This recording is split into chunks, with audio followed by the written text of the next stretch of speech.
একটি ধ্বংসপ্রাপ্ত রাষ্ট্র ব্যবস্থাকে স্বল্পতম সময়ে স্থিতিশীল ও উন্নয়নমুখী করে গড়ে তোলা যে কোনো সরকারের জন্যই নিঃসন্দেহে একটি বড় চ্যালেঞ্জ। কিন্তু জনগণের ম্যান্ডেট নিয়ে সরকার মাত্র 5 মাসের মাথায় প্রমাণ করেছে যে সদিচ্ছার পাশাপাশি জনগণের প্রতি দায়বদ্ধতা ও সততা থাকলে যে কোনো কঠিন পরিস্থিতি মোকাবেলা করা সম্ভব।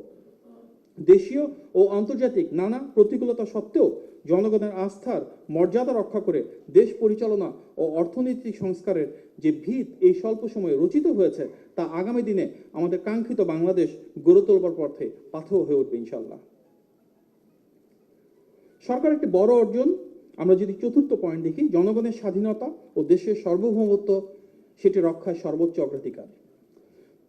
বিগত ফ্যাসিবাদী শাসন আমলে নতজানু পররাষ্ট্রনীতি ও অভ্যন্তরীণ দমন পীড়নের অধ্যায় পেরিয়ে জনগণের প্রত্যক্ষ ভোটে নির্বাচিত বর্তমান সরকার দায়িত্ব গ্রহণের পর থেকেই সবার আগে বাংলাদেশ নীতিকে ধারণ করে দেশের রাজনৈতিক স্বাধীনতা পুনরুদ্ধার, জাতীয় সার্বভৌমত্ব সুসংহতকরণ এবং অর্থনৈতিক কৌশলগত কূটনীতিকে নতুন উচ্চতায় নিয়ে যেতে কাজ করছে।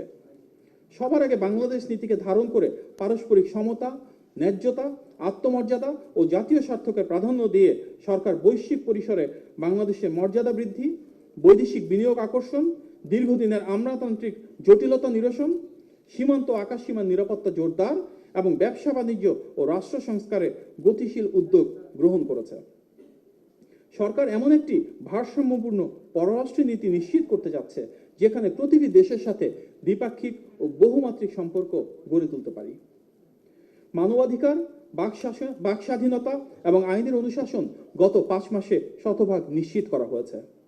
2 বছর আগে আজকের এই দিনে 18 জুলাই ফ্যাসিবাদী সরকার ইন্টারনেট বন্ধ করে মানুষের উপর হত্যাযজ্ঞ চালিয়েছিল। অথচ আজকের বাংলাদেশে গণতান্ত্রিক এই রাষ্ট্র ব্যবস্থায় মাননীয় প্রধানমন্ত্রী জনাব তারেক রহমানের নেতৃত্বে আমরা সর্বোচ্চ বাক স্বাধীনতা নিশ্চিত করছি। মাননীয় প্রধানমন্ত্রী প্রথমবারের মতন রাষ্ট্রীয় সফরে প্রধানমন্ত্রী হিসেবে গিয়েছেন। তিনি মালয়েশিয়া এবং চীনে জনগণের ভোটে নির্বাচিত হওয়ার কারণে এবং গণ আকাঙ্ক্ষাকে ধারণ করার কারণে অভূতপূর্ব সম্মান, লাল গালিচা সংবর্ধনা এবং রাষ্ট্রীয় সম্মাননা পেয়েছেন, যা বিশ্ব দরবারে বাংলাদেশ সম্মান আরো বৃদ্ধি করেছে। ওয়ার্ল্ড ইকোনমিক ফোরামের বার্ষিক সম্মেলনে অংশ নিয়ে মাননীয় প্রধানমন্ত্রী বৈশ্বিক সংবর্ধনা পেয়েছেন, যেখানে জলবায়ু এবং পরিবেশ নিয়ে তার বক্তব্য ব্যাপকভাবে সমাদৃত হয়। ব্যবসা বান্ধব নীতির অংশ হিসেবে ইতিমধ্যে সরকার ঘোষণা করেছে যে কোনো অনুমতি ছাড়াই 100 কোটি টাকা পর্যন্ত মূলধন বিদেশে ফেরত নিয়ে যেতে পারবেন বিদেশি বিনিয়োগকারীরা।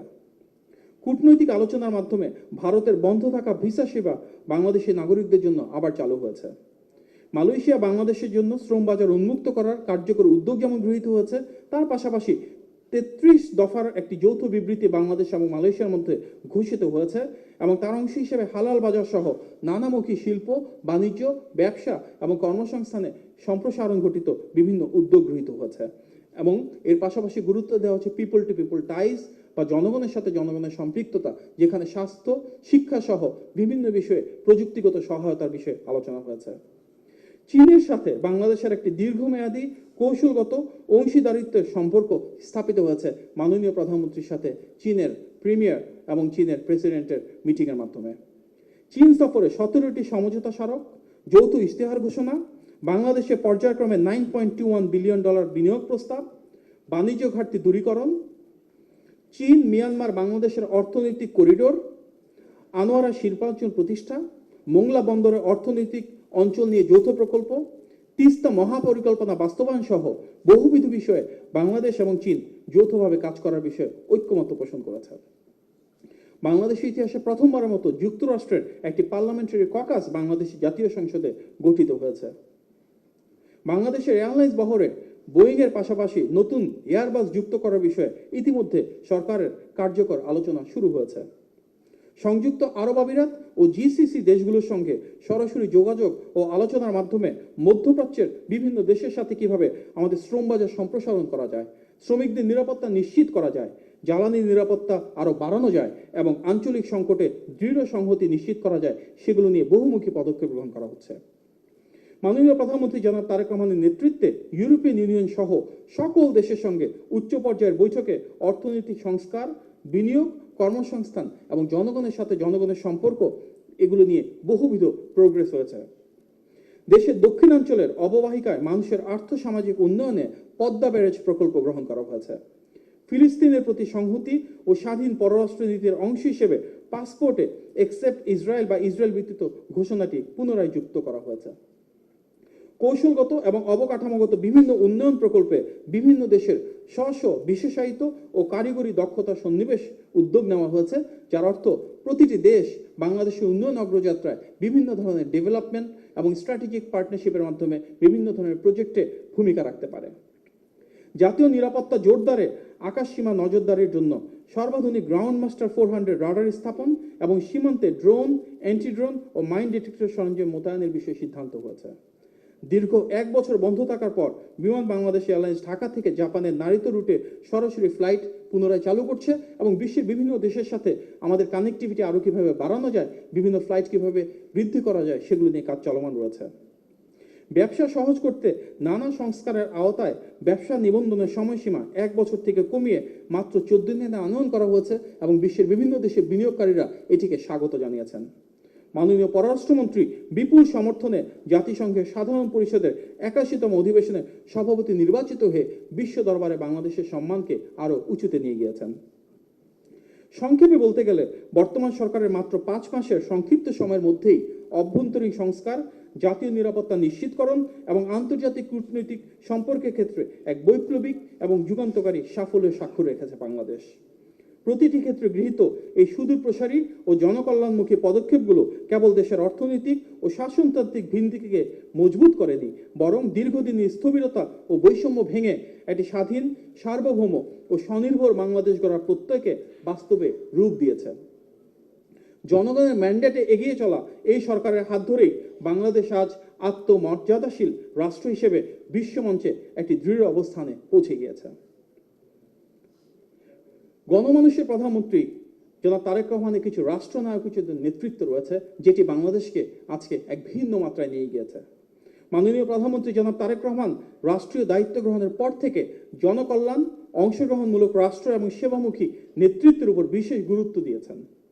প্রচলিত রাজনৈতিক সংস্কৃতির বাইরে জনগণের সঙ্গে ঘনিষ্ঠ যোগাযোগ, দেশপ্রেম, দূরদর্শী পরিকল্পনা, সামাজিক কল্যাণ এবং ভবিষ্যৎ বাংলাদেশের প্রতি দায়বদ্ধতার যে বার্তা তিনি তুলে ধরেছেন, তা অনেক মানুষের মাঝেই ইতিবাচক প্রত্যাশা এবং গণমানুষের কাছে আশা সঞ্চার করেছে।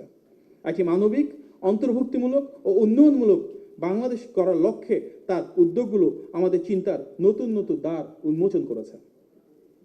দেশের কৃষি খাতের উন্নয়ন এবং পানির সমস্যা সমাধানে গ্রামীণ জনগোষ্ঠীর সাথে সশরীরে অংশ নিয়ে দেশব্যাপী শহীদ প্রেসিডেন্ট জিয়া রহমানের ঐতিহাসিক খাল খনন কর্মসূচি তিনি আবারও শুরু করেছেন। প্রাকৃতিক দুর্যোগ মোকাবেলায় মাননীয় প্রধানমন্ত্রীর নির্দেশনায় পুরো রাষ্ট্রযন্ত্র, স্থানীয় প্রশাসন এবং কেন্দ্রীয় মনিটরিংয়ের মাধ্যমে পাশাপাশি বিএনপি এবং এর অঙ্গ ও সহযোগী সংগঠন একযোগে কাজ করে চলেছে। চট্টগ্রাম বোর্ডের এইচএসসি ও সমমানের পরীক্ষা স্থগিত করা হয়েছে। মাননীয় প্রধানমন্ত্রী জরুরি নগদ অর্থ সহায়তা দিয়েছেন। ক্ষতিগ্রস্তদের জন্য আশ্রয়কেন্দ্র চালু করেছেন।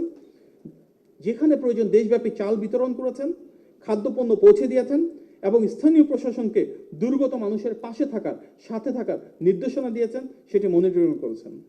স্বাস্থ্য, নিরাপত্তা, খাদ্য ও পানি সহ বহুবিধ সহায়তায় জিয়াউর রহমান ফাউন্ডেশন উল্লেখযোগ্য অবদান রেখেছে। বন্যায় ক্ষতিগ্রস্ত নারী উদ্যোক্তাদের 1 মাসের ক্ষুদ্র ঋণের কিস্তি ও সুদের টাকা মওকুফ, পরিস্থিতি বিবেচনায় আরও কয়েক মাস বাড়ানোর পরিকল্পনা গৃহীত হয়েছে। বন্যা পরবর্তী পুনর্বাসনের কাজকে সরকার সর্বোচ্চ অগ্রাধিকার দিয়েছে। ক্ষতিগ্রস্ত কৃষকদের সার্বিক সহযোগিতা প্রদানের পাশাপাশি বন্যা কবলিত এলাকায় গবাদি পশুকে বিনামূল্যে টিকাদান প্রদান করা হচ্ছে। একই সাথে জেলে সম্প্রদায়ের জন্য বিশেষ প্রণোদনা এবং প্রতিটি শ্রেণী ও পেশার মানুষের জন্য কিভাবে পাশে থাকা যায়, সাথে থাকা যায়, সেটি নিয়ে বিভিন্ন ধরনের সহযোগিতার হাত বাড়িয়ে দেওয়া হচ্ছে। প্রথাগত প্রোটোকল ভেঙে মাননীয় প্রধানমন্ত্রী নিয়মিত তৃণমূল মানুষের সঙ্গে সরাসরি কথা বলছেন, তাদের মতামত শুনছেন এবং জাঁকজমক পরিহার করে প্রান্তিক পর্যায়ের মানুষের মাঝে সময় কাটাচ্ছেন। জেলা সফরেও আনুষ্ঠানিকতার বাইরে গিয়ে তিনি সাধারণ মানুষ ও শিশুদের সঙ্গে মিশে যাচ্ছেন, তাদের জীবনযাত্রার খোঁজ নিচ্ছেন। প্রতিনিয়ত আমরা সেটি দেখতে পাচ্ছি। রাস্তায় যাতায়াতের সময় সাধারণ মানুষের মতোই সিগন্যালে গাড়ি থামিয়ে অপেক্ষা করছেন, ট্রাফিক নিয়ম মেনে চলছেন। রাষ্ট্রনায়ক হিসেবে আচরণের একটি নতুন মানদণ্ড তিনি প্রতিদিন সেট করে যাচ্ছেন। দীর্ঘদিনের ভিআইপি সংস্কৃতির অবসান ঘটিয়ে তিনি নিজের বহরে গাড়ির প্রোটোকলের সংখ্যা কমিয়েছেন এবং বিদেশ সফরের প্রাককালে বিমানবন্দরে বিদায় জানানো লোক সংখ্যা কমিয়ে এনেছেন এবং বিদেশ সফরের আগে ও পরে সংবর্ধনা করার যে সংস্কৃতি ছিল সেটাকে সম্পূর্ণ বন্ধ করে দিয়েছেন।